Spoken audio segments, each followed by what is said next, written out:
Assalamualaikum warahmatullahi wabarakatuh.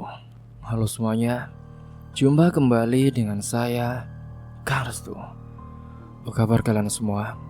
Semoga kalian selalu sehat, baik, dan tentunya dimudahkan segala urusannya oleh Tuhan Yang Maha Esa. Amin amin ya rabbal alamin. Oke, seperti biasa kali ini saya akan menceritakan sebuah kisah horor. Dan bagi kalian yang baru bergabung di channel kami, jangan lupa klik tombol subscribe-nya. Klik juga lonceng notifikasinya serta like video ini agar kalian semua tidak ketinggalan cerita-cerita menarik dan tentunya yang terbaru dari channel kami. Oke, terima kasih. Dan langsung saja tanpa berlama-lama lagi, bagaimana kisahnya? Ini dia ceritanya. Di sebuah desa yang tersembunyi di antara perbukitan berkabut dan hamparan sawah menghijau, hiduplah seorang wanita yang kehadirannya selalu menjadi perbincangan. Namanya Ratna Mayangsari. Seorang janda muda berambut pirang keemasan, warna yang tak bisa dimiliki oleh perempuan lokal. Rambutnya tergerai halus berkilau saat tersapu cahaya mentari, bagaikan helai-helai benang emas yang mampu menyihir pandangan siapapun yang lewat. Usianya tak pernah pasti. Orang-orang desa berkata bahwa ia telah menjanda sejak 10 tahun lalu. Namun anehnya wajahnya tidak pernah berubah. Kulitnya semulus porselin. Pipinya merona merah jambu alami dan matanya berbinar seperti gadis yang baru melewati usia 20. Anak-anak desa yang dulu bermain layangan kini telah menikah dan memiliki anak. Tapi Ratna, dia tetap seperti dulu, cantik, segar dan juga mempesona. Seolah waktu sendiri enggan menyentuhnya. Ia tinggal di rumah tua bergaya kolonial di ujung desa. Di bawah rindangnya pohon-pohon randu yang menjulang seperti penjaga sunyi. Setiap pagi ia menyapu halaman rumahnya dengan kebaya tipis berwarna pastel yang menempel lembut di tubuhnya. Aroma melati selalu menyelimuti dirinya, wangi yang menusuk indera dan menggoda naluri siapapun yang melintas. Bahkan lelaki desa yang biasa cuek dan kasar mendadak menjadi sopan, menunduk hormat jika berpapasan dengannya. Ratna dikenal sangat ramah kepada para pria. Senyum manisnya, tutur katanya yang lembut, dan suaranya yang merdu seperti nyanyian sinden membuat banyak hati bergetar tanpa sadar. Namun kepada para perempuan, ia tampak menjaga jarak. Ia jarang berbincang dengan ibu-ibu desa, bahkan nyaris tak pernah ikut arisan. Kalaupun hadir hanya sebentar, sekadar tersenyum sopan, lalu pamit sebelum acara selesai. Para istri mulai mencurigainya. Beberapa melarang suami mereka melintasi jalan depan rumah Ratna. Tapi tidak ada yang bisa membuktikan bahwa ia telah berbuat sesuatu yang salah. Ratna terlalu anggun, terlalu tenang, terlalu sempurna saat itu. Ada bisik-bisik yang beredar di balik tirai rumah warga. Konon ketika malam-malam tertentu, terdengar suara nyanyian dari dalam rumahnya. Lembut, lirih seperti suara ibu yang sedang meninam bobokan seorang bayi. Tapi tak pernah ada yang melihat Ratna mengandung, apalagi memiliki anak. Yang lebih ganjil lagi, setiap malam Jumat Kliwon, anjing-anjing desa menggonggong ke arah rumahnya, terus-menerus hingga fajar menyingsing. Beberapa warga bahkan bersumpah pernah melihat bayangan tinggi besar berdiri diam di balik jendela rumah Ratna. Namun ia menghilang begitu mereka mendekat. Semua tetap menjadi desas-desus. Tak seorang pun berani menuduh, apalagi bertanya langsung saat itu. Ratna Mayangsari tetap menjadi misteri yang memikat dan juga menggetarkan. Dan pada malam itu, saat kabut turun lebih tebal dari biasanya dan bulan tampak separuh tertutup awan kelabu, seorang pemuda asing tiba di desa. Ransel menggantung di punggungnya, wajahnya muda dan juga penasaran. Ia bertanya arah menuju rumah Ratna. Dan sejak saat itulah cerita ini dimulai. Kedung Pelem bukanlah kampung besar. Jalan utamanya hanya selebar satu mobil, dikelilingi oleh ladang jagung, rumpun bambu dan juga pohon-pohon besar yang sering menjadi tempat bermain anak-anak saat senja menjelang. Hidup di kampung itu damai dan tenang. Tak pernah terjadi sesuatu yang mengguncang. Sampai suatu hari, datanglah seorang perempuan yang perlahan menggoyahkan keseimbangan yang selama ini dijaga. Dia namanya Ratmi. Seorang janda muda dari kota. Ia datang hanya membawa satu koper besar, sebuah radio tua, dan juga secarik surat warisan dari almarhum neneknya. Rumah peninggalan sang nenek berdiri di pinggir kampung. Tua, kusam, dan juga sudah lama tak berpenghuni. Namun belum seminggu sejak Ratmi menempatinya, rumah itu berubah menjadi drastis. Genteng-genteng bocor yang bertahun-tahun dibiarkan berderit oleh angin mendadak diganti. Halaman yang dulu penuh semak-semak mendadak bersih rapi. Dinding rumah dicat ulang, jendela-jendela tua kini bersinar seperti baru. Yang membuat warga heran, semua itu bukan dilakukan oleh Ratmi sendiri, tapi oleh para pria kampung. Pak Surono. Ia adalah lelaki tua yang dikenal pelit dan juga pendiam. Tiba-tiba dia datang membawa satu kaleng cat dan mengecat pagar rumah Ratmi. Mas Eno, pemuda paling urakan sekadung pelem, dengan sukarela juga memanjat atap mengganti genteng bocor, tanpa minta bayaran sepeser pun saat itu. Bahkan kepala dusun sendiri, ia datang membawa standang raja. Katanya hanya ingin bersilaturahmi, padahal sebelumnya ia tidak pernah peduli kepada para pendatang. Usut punya usut, semua itu terjadi karena Ratmi. Wajahnya manis dengan sorot mata sayu yang menyimpan pesona aneh. Tubuhnya semampai, geraknya lemah gemulai seperti penari. Senyum di bibirnya terasa hangat tapi menghanyutkan. Ia sering mengenakan daster batik tipis dengan rambut panjang digelung dengan santai. Setiap sore ia duduk di bangku depan rumahnya, menyanyi sambil memutar radio tua milik neneknya. Lagu-lagu yang dinyanyikan bukanlah lagu modern, melainkan tembang-tembang Jawa lama. Suaranya jernih dan juga merdu, mengalun seperti gamelan yang muncul dari dalam mimpi. Para lelaki yang lewat kerap berhenti sejenak, duduk diam menatapnya dari kejauhan.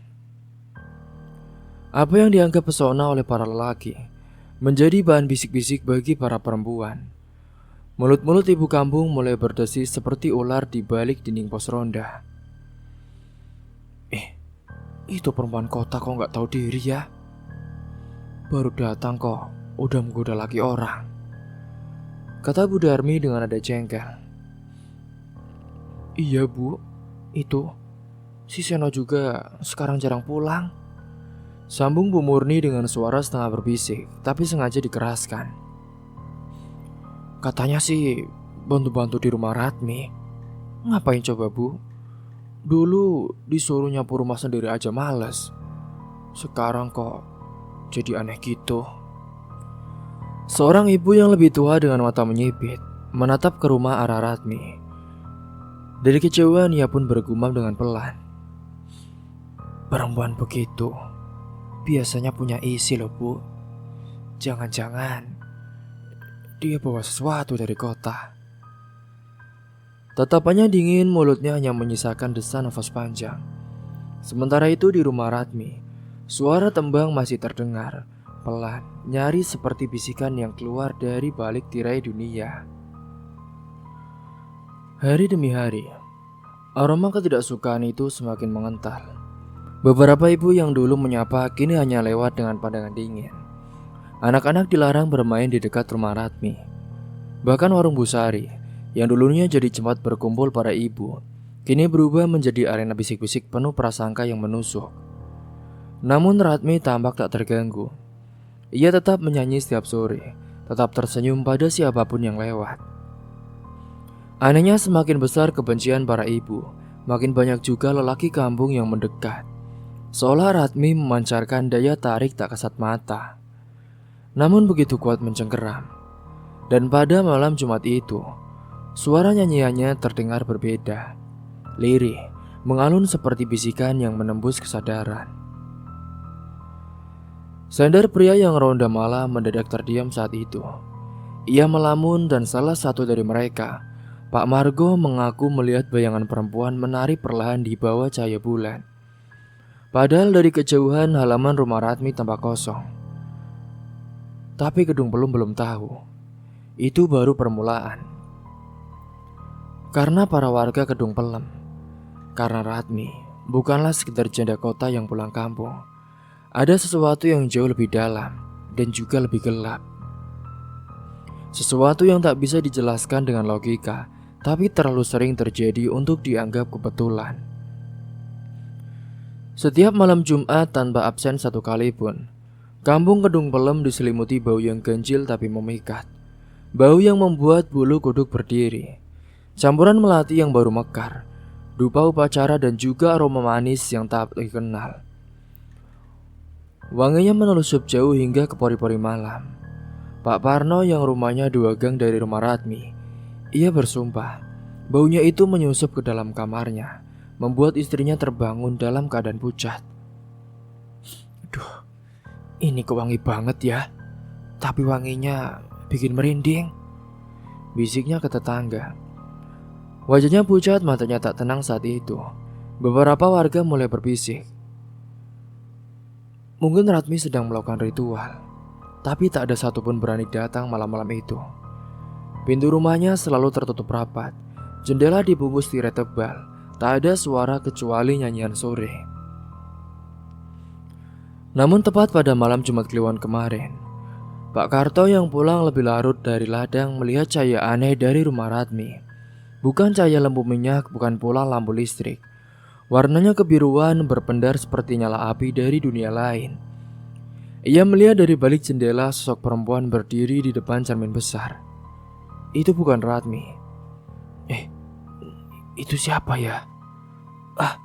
Masa itu Ratmi? Bukan katanya. Perempuan itu tampak lebih tua, mengenakan kemben merah darah dan juga menyisir rambut panjangnya dengan sisir emas. Tak lama kemudian setelah melihat itu, bayangan itu pun memudar, lenyap seolah tak pernah ada. Kemarin ya Pak, aku gak mimpi loh Pak, aku gak mabuk. Tapi yang kulihat malam itu bukan manusia biasa, ujar Pak Karto keesokan harinya di warung. Kabar itu pun menyebar cepat. Kebencian berubah menjadi ketakutan. Tak ada yang berani lewat di depan rumah Ratmi selepas maghrib. Jalan pintas yang biasanya dilalui anak-anak jadi sepi. Bahkan pohon bambu di sekitar rumahnya kini dianggap angker. Namun Ratmi tetap menjalani hari-hari seperti biasa, seolah tak mendengar bisikan dan juga tak melihat sorot sinis. Ia juga tak peduli pada ketakutan yang tumbuh seperti jamur busuk. Hingga pada suatu malam Jumat, suara nyanyian itu menghilang. Tapi baunya justru lebih pekat, menyengat sampai seorang anak kecil menangis keras di tengah malam, menggigil dan demam. Keesokan harinya pun tanpa sebab. Jadi apa sebenarnya yang dilakukan Ratmi setiap malam Jumat? Desas-desus tak membuat para lelaki menjauh. Justru semakin ganjil kabar yang beredar, semakin besar daya tarik Ratmi.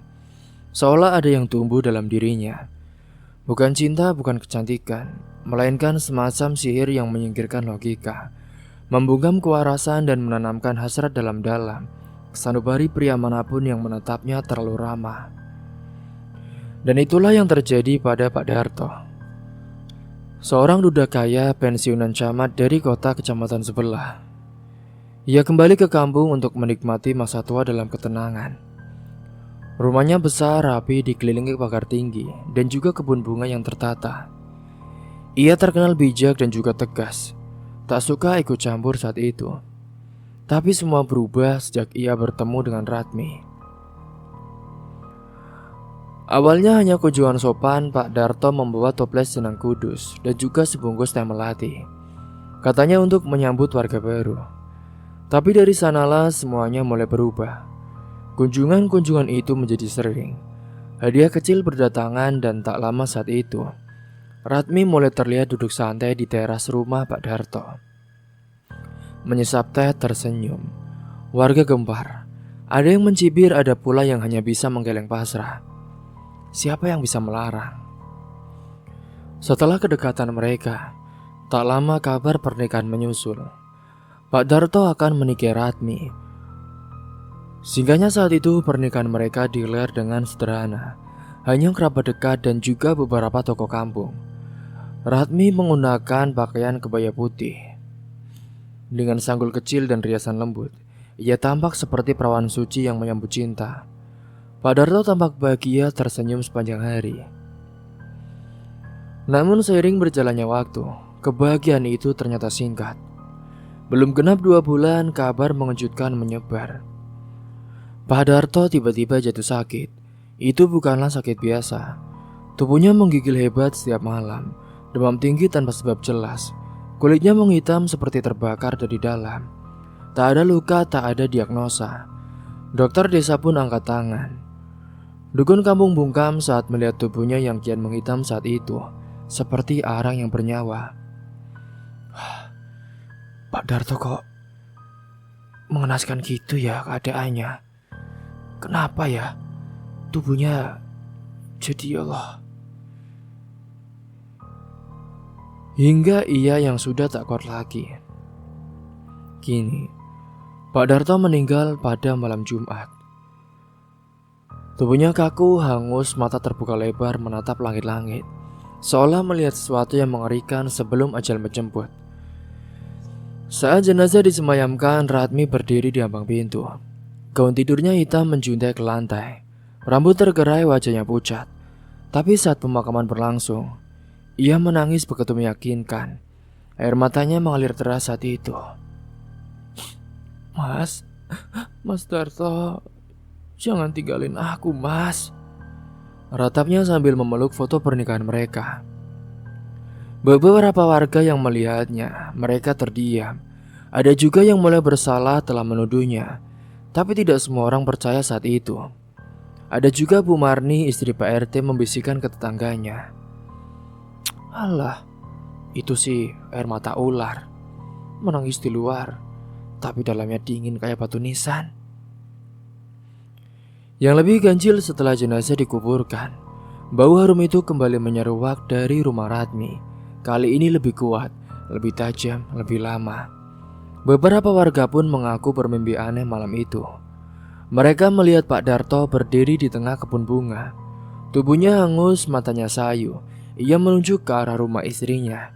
Diam tanpa kata, tapi tatapannya mengandung sebuah peringatan, seolah ia ingin menyampaikan sesuatu. Sebelum semuanya terlambat, tapi belum bisa disampaikan dengan jelas. Keesokan paginya saat itu, beberapa bunga di makam Pak Darto terlihat layu dengan cara yang tidak wajar. Padahal baru kemarin ditanam, namun kelopaknya telah mengurut seperti dibakar panas matahari tengah malam. Di sisi petunisannya pun tampak garis kosong, menghitamkan tanah membentuk pola tak beraturan, seolah api pernah menari diam-diam di atasnya. Warga Kedung Pelem belum selesai membicarakan kepergian mendadak Pak Darto ketika sebuah kabar baru kembali mengguncang kampung yang sudah mulai diselimuti kegelisahan. Seperti tidak ada aturan saat itu, Ratmi menikah lagi. Kali ini tepat sebulan setelah kematian itu, ia menikah dengan seorang pria yang jauh lebih muda. Dia adalah Reza, kurir paket yang selama ini sering lalu lalang ke rumah Ratmi hampir setiap hari. Awalnya hanya mengantar paket, lalu mulai mampir sekitar mengobrol. Lama-kelamaan, mereka terlihat semakin akrab. Beberapa warga pun bahkan pernah melihat Reza membantu membersihkan halaman rumah Ratmi, mengenakan sarung dan juga kaos oblong, seperti sudah merasa menjadi bagian dari rumah itu. Sebagian warga terkejut, sebagian lagi hanya menggeleng pelan. Namun yang paling mengejutkan bukan pernikahan itu, melainkan apa yang terjadi setelahnya. Belum genap sebulan sejak mereka menikah, tubuh Reza mulai melemah. Ia diserang menggigil hebat di malam hari dan kulitnya tambah kehitaman lagi, seperti mengering dari dalam. Gejalanya mengerikan namun tidak terlihat luka. Tubuhnya seperti terbakar dari dalam tanpa api. Ratmi membawanya ke rumah sakit di kota. Tapi para dokter hanya menggeleng bingung. Tidak ada infeksi, tidak ada penyakit yang bisa dikenali. Tidak ada penjelasan medis yang bisa diterima oleh akal sehat. Dan singkatnya pada 3 hari kemudian, Reza mengembuskan nafas terakhirnya dalam kondisi mengenaskan. Tubuhnya kaku, matanya terbuka lebar, dan dari mulutnya saat itu keluar darah hitam kental, menyerupai getah pohon tua yang sudah mati. Ratmi kembali menangis di pemakamannya. Air matanya jatuh ke atas batu nisan yang tanahnya masih basah.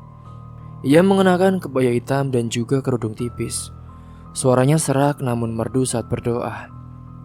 Beberapa warga merasa iba, menyebutnya perempuan malang yang ditinggal mati 2 suami berturut-turut. Tapi tidak semua orang percaya bahwa itu sekedar nasib. Beberapa mulai mencium pola, dan benar saja, pola itu pun terus berulang. Belum 2 bulan sejak Reza meninggal, Ratmi kembali dekat dengan seorang pria lain. Kali ini seorang pemuda perantau yang bekerja di bengkel sepeda motor dan tinggal di kos-kosan belakang pasar. Belum banyak yang tahu namanya, tapi warga sering melihatnya keluar masuk rumah Ratmi. Tak lama kemudian mereka pun menikah dengan diam-diam. Dan seperti cerita sebelumnya, tidak sampai sebulan pemuda itu pun jatuh sakit. Tubuhnya menghitam, nyawanya melayang. Waktu berjalan dan kematian para suami Ratmi mulai dianggap biasa oleh warga Kedung Pelem. Biasa bukan karena mereka tidak takut, tapi karena kejadian itu terus berulang. Seperti potongan skenario kelam yang telah diputar ulang dengan aktor berbeda dan akhir yang sama. Namun di antara kabar duka yang terus mengalir. Saat itu, ada satu hal yang semakin menyita perhatian warga. Ratmi tidak pernah tampak berduka. Ia tidak pernah terlihat murung terlalu lama. Tidak pernah mengurung diri di rumah, tidak ada wajah sembab karena menangis berhari-hari. Tidak ada masa berkabung, paling lamanya seminggu. Dan setelah itu, Ratmi kembali seperti sedia kala, ceria dan tetap mempesona. Kehidupannya berjalan seperti tidak pernah kehilangan apa-apa. Malah seiring waktu ada yang ganjil yang mulai disadari warga. Ratmi justru semakin makmur. Setiap kali suaminya meninggal, tidak lama setelah itu rumahnya berubah. Rumah tua peninggalan neneknya yang dulu hanya direnovasi sederhana, kini telah diplester mulus dan dicat krem keemasan. Jendela diganti ke model kaca patri, dan pagar kayu yang dulu lapuk kini berganti dengan besi tempa yang megah. 2 minggu setelah kematian suami keempatnya, Ratmi membeli sebuah mobil SUV hitam metalik yang kabarnya dibayar tunai. Pakaian Ratmi pun semakin elegan. Kebaya dari bahan mahal, selendang halus dengan motif rumit dan perhiasan kecil, namun berkilau di telinga dan juga jemarinya. Ia tidak pernah benar-benar mencolok, namun justru kesan sederhana itulah yang membuatnya semakin misterius dan juga memikat. Seperti biasa, pria-pria terus berdatangan. Tidak hanya dari kampung tapi juga dari luar desa. Bahkan ada yang datang dari kota dengan mobil, membawa buah tangan, bunga, bahkan kalung emas. Ada yang bilang mereka kenalan lama. Ada juga yang bilang mereka tergoda setelah melihat Ratmi di pasar, atau hanya lewat mendengar nyanyiannya yang mengalun setiap sore. Tapi satu hal yang pasti, Ratmi tidak pernah menolak tamu pria. Mereka datang dan lama-lama selalu ada yang jadi lebih dari sekedar tamu. Dan semua itu tahu kemana arah cerita ini akan bermuara. Sementara Bu Lestari, janda tua yang tinggal di ujung gang, sering memperhatikan rumah Ratmi dari celah jendela biliknya. Ia pernah berkata pelan pada cucunya, "Le, Ratmiku bukan sembarangan, Le. Cantiknya nggak luntur-luntur, duitnya nggak habis-habis. Tapi suaminya kok malah kayak tumbal. Satu-satu masih kosong, tapi dia selalu tambah cantik, tambah kaya." Cucunya hanya mengangguk. Tapi sejak hari itu anak-anak kecil di kampung mulai bermain sambil menyanyikan lagu aneh. Lagu yang membuat para orang tua resah. Tapi siapa yang bisa melarang mulut bocah-bocah yang menirukan apa yang mereka dengar dan lihat? Ratmi sendiri tampak tidak peduli. Ia tetap menebar senyum lembut pada siapa saja yang menyapanya. Tapi ia tidak pernah terlalu dekat dengan perempuan lain. Para istri di kampung itu tahu senyum Ratmi hanya untuk lelaki. Kini ia dijuluki sebagai janda pirang kaya. Julukan yang terdengar seperti pujian, tapi penuh racun di baliknya. Namun yang lebih menakutkan adalah tidak ada yang bisa menyentuhnya, tidak ada yang bisa membuktikan bahwa ia bersalah. Tidak ada laporan polisi, tidak ada dakwaan, bahkan keluarga para korban pun bungkam. Sebagian pergi dari kampung, sebagian lagi seperti kehilangan ingatan. Tidak pernah mau bicara soal Radmi. Dan yang membuat bulu kuduk warga berdiri, Radmi tampak semakin muda. Wajahnya semakin halus, matanya berbinar segar. Tubuhnya ramping dan berisi, seolah tidak pernah disentuh usia. Tidak semua orang di Kedung Pelem bisa diam saja ketika melihat kematian datang satu persatu tanpa sebab yang jelas. Salah satunya Bu Lastri, istri sah dari Pak Darto yang dulu telah lama berpisah, namun masih menyimpan dendam lama dan juga naluri tajam. Selama ini ia hanya diam, tidak mau mencampuri. Namun ketika mendengar kabar bahwa Radmi telah menikah kembali dan suami-suaminya mati satu persatu dalam cara yang sama, Bu Lastri tidak bisa lagi membendung curiganya. Aku tahu Mas Darto bukan mati karena sakit. Aku sudah lama curiga perempuan itu bukan manusia biasa. Sementara Wagini, adiknya yang lebih muda dan dikenal punya sedikit rasa, yang memang keturunan dukun dari pihak ibu, ia tidak menertawakan ucapan itu. Ia malah memandang wajah serius kakaknya yang berkerut namun menyimpan bara dendam. Kamu mau aku lihat dari dekat? Tanya Wagini dengan pelan. Bu Lastri hanya mau mantap. Iya, kamu orang yang tepat. Tapi hati-hati ya. Jangan biarkan dia tahu. Tepat pada malam itu, malam Jumat Kliwon, kini Wagini pun setelah menyusun rencana, ia menyusup ke kebun belakang rumah Radmi. Dari balik semak-semak ia mengintip ke arah rumah yang sebagian terlihat jelas. Jendela kamar utama terbuka setengah, tirai putih melambai pelan, ditiup angin dingin yang anehnya berbau dupa dan juga bunga melati. Wagini menahan nafas dengan perlahan. Ia menggeser semak di depannya agar bisa melihat lebih jelas. Ia menajamkan pandangan. Di dalam kamar, Radmi berdiri tegak menghadap cermin besar. Rambutnya terurai panjang, mengenakan kebaya tipis warna abu-abu, nyaris tembus cahaya. Tangannya menggenggam dupa yang menyala. Asapnya meliuk seperti ular, naik ke atas selalu berputar. Tidak menuju langit-langit tetapi berkumpul di tengah udara. Asap itu mulai membentuk wajah samar, seolah ada yang mengintip dari balik kabut gaib. Radmi pun mulai bicara sendiri, suaranya lirih, pelan, seperti melantunkan mantra. Lidahnya mengucap kata-kata yang asing, bukan bahasa Jawa biasa, tetapi tubuhnya saat itu sesekali bergetar kecil, seperti kesurupan. Wagini ingin mundur, rasa takut mencengkeramnya, tapi rasa ingin tahu menahannya. Matanya terpaku pada Radmi. Di sudut kamar ada lingkaran hitam di lantai, seperti bekas bakaran atau arang yang membentuk pola aneh di tengahnya. Ada kendi kecil saat itu. Bunga kenanga berserakan dan potongan rambut yang Wagini tahu bukan milik perempuan. Itu adalah rambut lelaki. Radmi lalu duduk bersila di dalam lingkaran itu. Ia menaruh dupa di samping kendi, mengangkat selai kain kafan kecil lalu menciumnya dalam-dalam.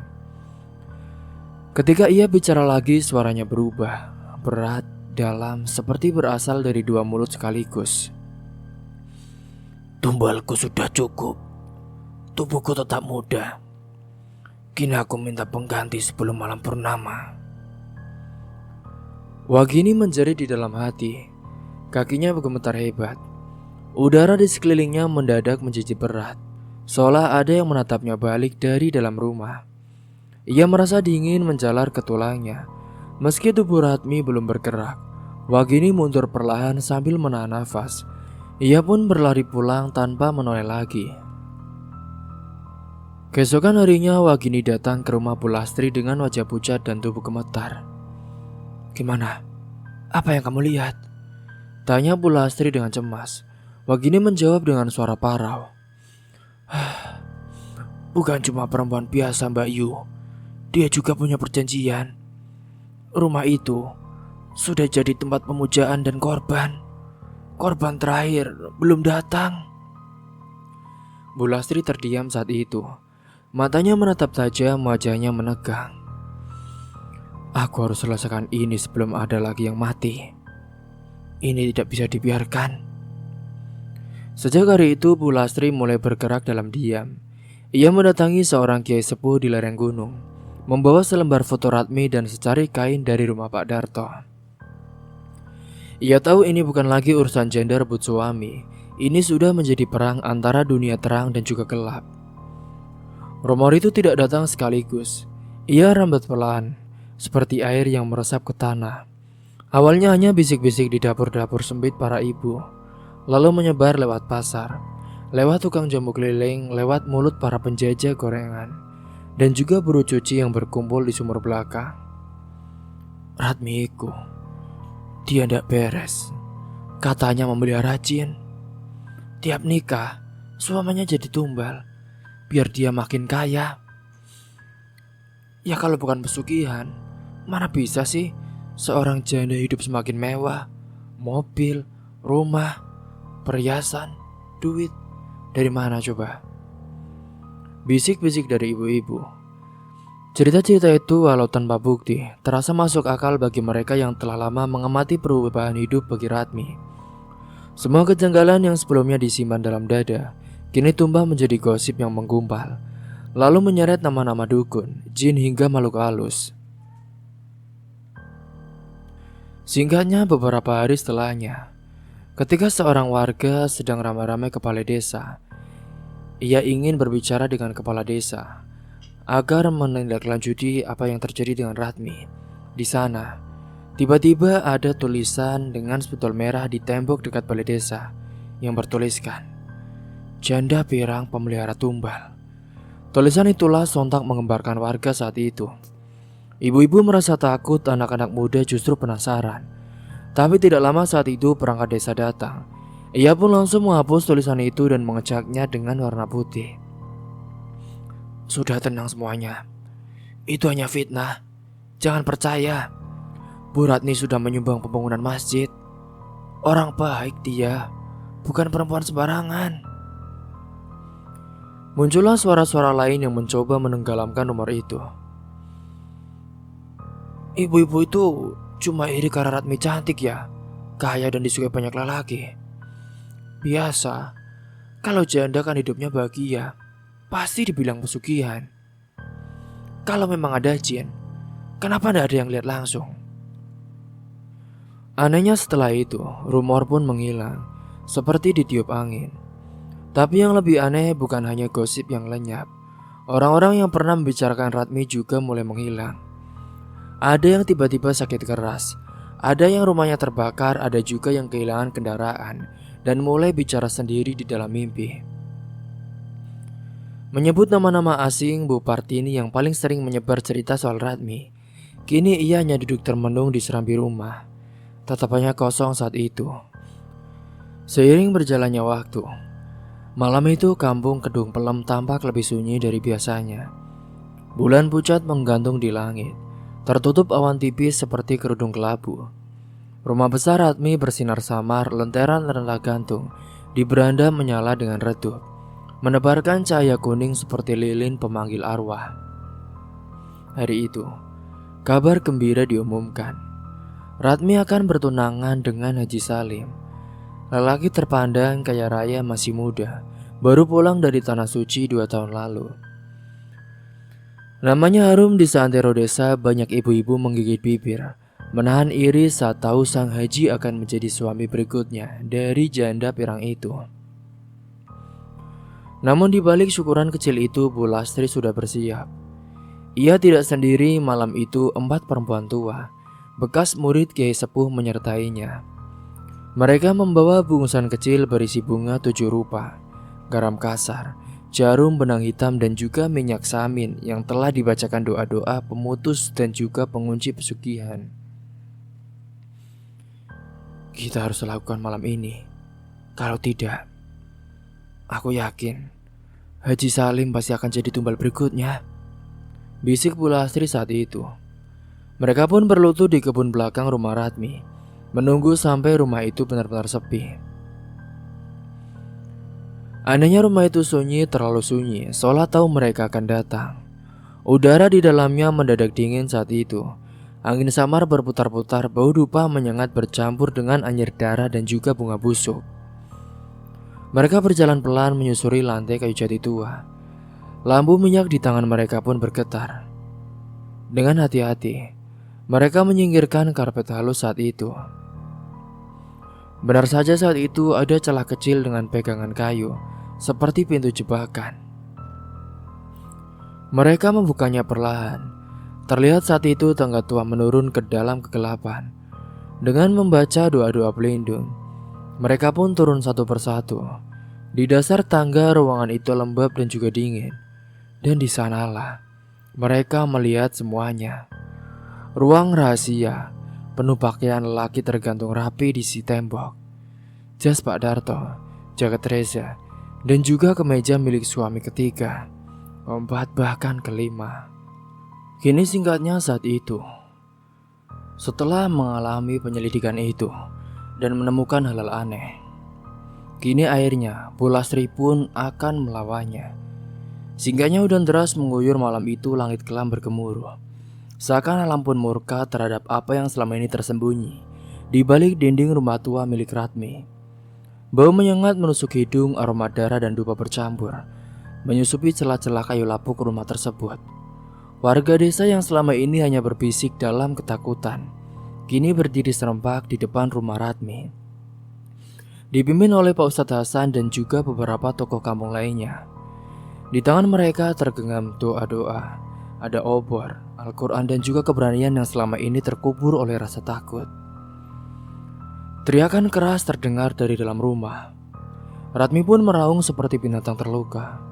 Tubuhnya menggelepar, matanya melotot liar. Rambut acak-acakan menutupi wajahnya. Di sekelilingnya puluhan kemenyan terbakar. Asapnya menebal hingga hampir menutupi seluruh ruangan. Di tengah ruangan itu, tampak sesajen dengan kepala kambing hitam yang sudah membusuk.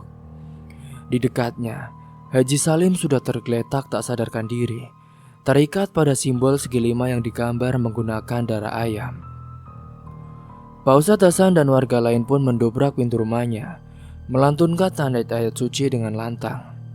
Tiba-tiba saat itu, angin kencang berhembus dari dalam rumah, membuyarkan sebagian obor. Namun mereka tak gentar, ayat-ayat terus dikumandangkan. Ratmi menjerit histeris saat itu. "Berhenti! Jangan kalian hancurkan semuanya. Kalian tak tahu kan dengan siapa kalian berhadapan?" Teriaknya dengan suara yang bukan lagi seperti manusia. Tapi saat itu warga justru semakin berani. Salah satu dari mereka, Pak Rahmat, pun menyiramkan air doa ke tubuh Ratmi. Seketika tubuh wanita tua itu mengepul seperti terbakar. Ia meraung, kulitnya melepuh, urat-uratnya menonjol, matanya berubah putih seluruhnya. Ia yang tadinya tampak cantik dan juga muda, kini terlihat tua renta dan sangat mengerikan. Ritual ini tak bisa dihentikan. Aku sudah menukar jiwaku untuk kekuasaan," teriaknya. Namun tubuhnya saat itu mulai meleleh seperti lilin terbakar. Sementara itu Pak Ustadz dan juga dua pemuda desa langsung mengevakuasi Haji Salim yang masih lemah. Mereka membawanya keluar dan memercikan air doa ke wajahnya. Perlahan-lahan saat itu Haji Salim pun membuka mata dan batuk dengan pelan. "Aku, di mana aku?" "Pak, Bapak selamat Pak Haji. Bapak selamat. Ratmi tak berhasil menjadikan Bapak tumbalnya," jawab Ustadz Hasan dengan lega. Dari dalam rumah saat itu terdengar jeritan terakhir Ratmi. Tubuhnya meledak dengan suara keras, menyemburkan aroma darah hitam ke seluruh penjuru ruangan. Aroma busuk menyebar begitu cepat hingga membuat beberapa warga muntah. Di lantai hanya tersisa sisa daging hangus dan juga tulang yang mulai hancur. Warga pun segera keluar, tak sanggup menahan jijik dan ngeri. Keesokan harinya, setelah sholat subuh warga berkumpul kembali. Mereka membawa cangkul, kapak, dan juga bensin. Rumah Ratmi yang selama ini menjadi sarang kejahatan dan juga ilmu hitam harus dimusnahkan. Tak ada yang ingin tempat itu berdiri lagi di tengah kampung mereka. Dengan penuh amarah, warga merobohkan satu persatu tiang rumah itu. Ayo, bawa jasadnya ke hutan. Jangan dikubur di tanah ini. Ia tak layak mendapat tempat di bumi kita. Tak lama setelah jasadnya dibuang, terdengar pekikan burung-burung malam dan suara-suara aneh dari hutan. Alam pun seperti ikut merespon keputusan warga. Kini semuanya telah terbongkar. Desa itu kembali tenang. Tak ada lagi suara jeritan dari tengah malam. Tak ada lagi anak-anak kecil yang mendadak sakit keras tanpa sebab. Warga kembali beraktivitas seperti biasa. Warung-warung buka dengan wajah cerah. Anak-anak kembali bermain tanpa rasa takut. Bekas rumah Ratmi kini ditanami pohon pisang oleh warga sebagai tanda bahwa tempat itu telah dikutuk dan tak boleh dibangun lagi. Jika ada yang nekat, mereka percaya kutukan akan kembali menyebar. Sementara di langit sore yang tenang, terdengar suara azan. Haji Salim pun berjalan perlahan ke masjid menatap langit dengan mata berkaca-kaca. Alhamdulillah, akhirnya aku selamat. Dan usut punya usut setelah beberapa kejadian itu. Ratmi, atau yang nama aslinya dia adalah Ratna Mayangsari, kini menjadi cerita mengerikan bahwa di desa itu pernah ada janda pirang yang tega melakukan pesugihan dengan menumbalkan suami-suaminya. Kini, bagi warga desa, mereka telah menang.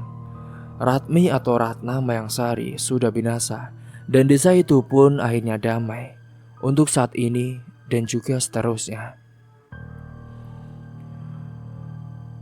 Cerita pun tamat. Oke teman-teman semua, sekian untuk kisah kali ini. Bagaimana menurut kalian tentang kisah ini?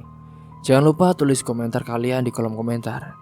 Dan buat teman-teman yang baru bergabung, jangan lupa untuk like, comment, share, serta subscribe channel ini.